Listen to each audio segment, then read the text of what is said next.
Greetings, whiskey taste seekers. This is Mark from WhiskyWhistle bringing you whiskey review number 52. Today we're going to be looking at Clynelish from the Highland region. This is just a fantastic whiskey. Now, if you're a new subscriber, thank you so much for subscribing. If you just tuned in for the first time today, I really do appreciate that as well. Okay, so let's get right into the pouring of this fine single malt Scotch whiskey, shall we? Now, they've described this as a coastal Highland. So this is towards the east coast of Highland, in fact. And there's a little bit of elevation to this distillery as well, I believe. So let's get that poured, shall we?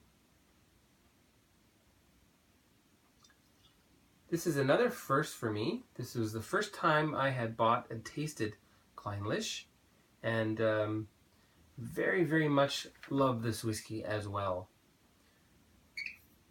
This is coming to you from Diageo, in fact. So they are the owners of this brand, and it's got quite a history behind the distillery as well. So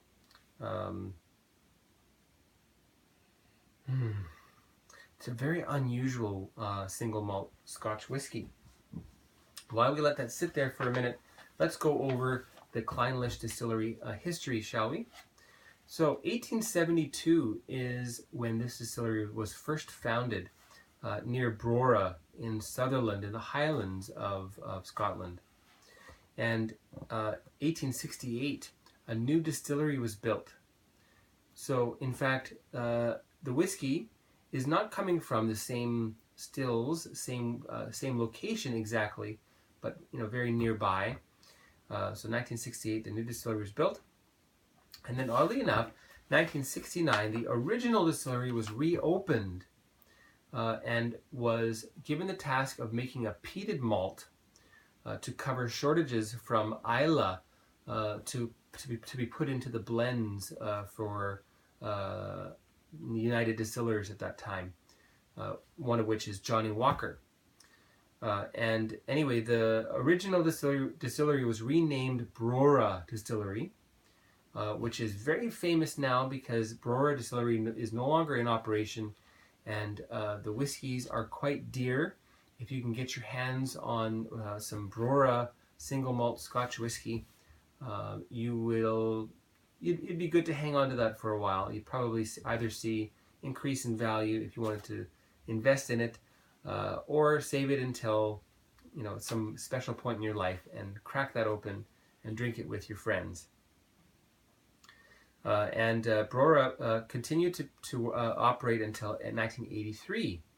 Okay, so a very close relationship between these two ones. Clynelish, not so much a peated whiskey. They're using a low to medium peated malt for the whiskey itself. Clynelish is used, a lot of it is used in Johnny Walker Gold Label, in fact. So you can probably taste a little bit of that special character in Johnny Walker Gold. Okay, very, very busy distillery. They pump out 4.5 million liters of alcohol per year. And well, I just found this out upon doing my research, but in fact, this year the distillery will be closed for about 10 months to upgrade, for maintenance, and to bring the distillery into the 21st century. Okay, I don't know who is in charge of putting the whiskey together. Who is the master distiller? Who is the malt master? Who is the master blender? It may be Jim Beveridge, who is the same person that handles Johnny Walker. The distillery manager, in fact, is a person by the name of Sean Priestley. However, I didn't want to put a picture up because I wasn't quite sure who it was. It seems like it's not so easy to find photos of everybody. So I apologize for not having a photo of the person responsible for making this very, very excellent whiskey. Okay, let's get on to the tasting, shall we? We'll nose it first, and we're going to have a short ad, so please stay tuned right here. Okay, Very unusual. There is a vegetal note. There's some mild peat working through there. There's some salt, some sweetness. There's a hint of vanilla in there. There's some lemon. Lots of lemon. Lemon vanilla. And what else did I write here? Lemon vanilla. Mild salted caramel. Perfume. Orange blossoms. Just slightly peated and it's lightly waxy. There's a waxy note there. What about the taste? Cheers, everybody.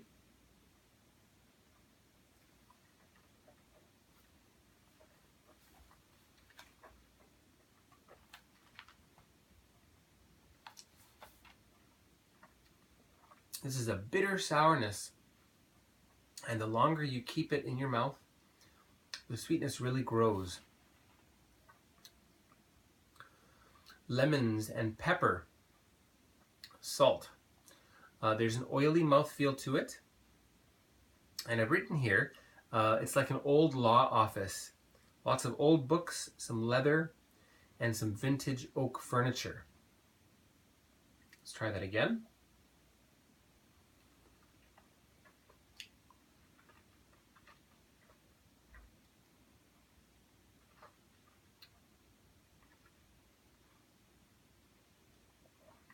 So unique.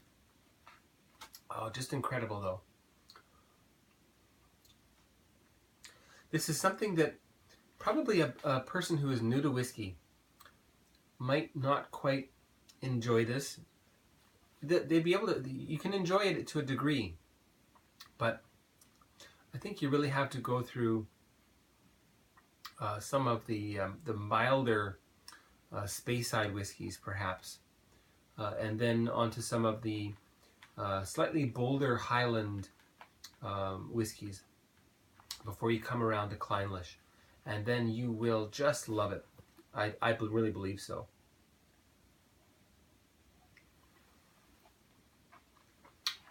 I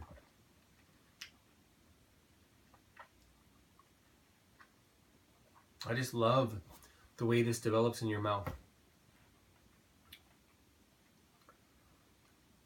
There's a fruitiness there that I can't quite place. Something like, it's not mango, it's a tropical fruit. Papaya-esque. Papaya, guava. Well, we'll leave it at that. Let's add a little bit of water. And we will let that mix up a little bit. Clynelish has quite a cult following, in fact. A lot of people who make their own blends, you can make your own blended malt whiskey by mixing up single malts. A lot of people really love using Clynelish just because of the backbone that it gives to a blend. It is kind of a dark horse in a way in that it's not really pushed so much as far as marketing between all of the Diageo brands. It's a lesser known one of them, lesser known brand of Diageo. Talisker and Lagavulin, Kulila in fact as well. These are hot single malt whiskey brands with Clynelish. Even just it's kind of off the radar in a way. Even Oban in the west of Highlands is given more, is given more marketing dollars than Clynelish. And probably at some point people are going to fall in love, regular folk will fall in love with this whiskey, and you'll see a boom in a sense coming from Clynelish. Okay, with water, it's a sweeter lemon going on there, like a lemon sugar. And I wrote here vanilla custard and lemon meringue pie. And I also wrote here old comic books. Okay, let's go on to the taste with water.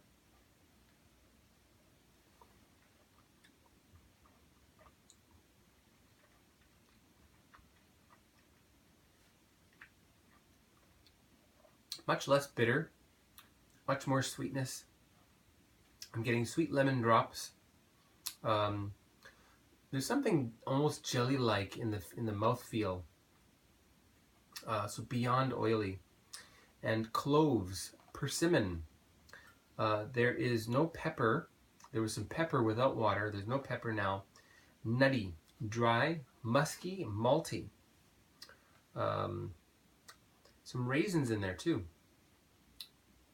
The Thompson seedless. And what about the finish?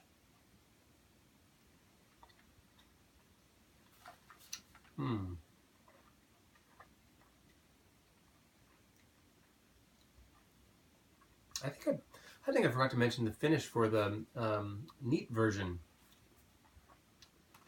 Okay, well, the finish with water, it's quite malty, a bit dry. There's some cantaloupe and some clove in there. Raisins too. The finish without water, had I mentioned it at the right time during my review, I wrote here, it's sweet and herbal, clean, nice tasting, and refreshing. Well, anyway, so much more interesting finish with water, in fact, which, you know, who knows exactly why.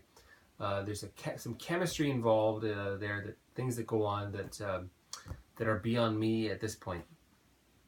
Okay, so the WhiskyWhistle score for Clynelish 14-year-old single malt Scotch whiskey at 46% is 89 out of 100. So quite a high score for them. I love the herbal bitter sweetness. I love the complexity. It's challenging, but despite the challenge, this really rewards you richly. And value-wise, fantastic value given its age, 14 years, and the price. And it should be available probably for less than $100 Canadian, probably 60 or so US, and I don't know in pounds, but anyway, very, very reasonable, especially given that it's 46%. I wish we could know that this was this had no coloring and that it was unchill filtered. 46%, I mean, I'm wondering, have they put it at 46% because they wanted to do less chill filtering? I'm guessing so. Wish I knew. Maybe you do. If you do know, please leave me a comment, okay? So 89 out of 100 for Clynelish, 14-year-old. I hope you'll go out and get yourself some. And why not subscribe? You can click down in the corner right over there. And please tune in next time, okay? Take care, everybody. Hope you had a great St. Patrick's Day. I sure did. And I will see you next time.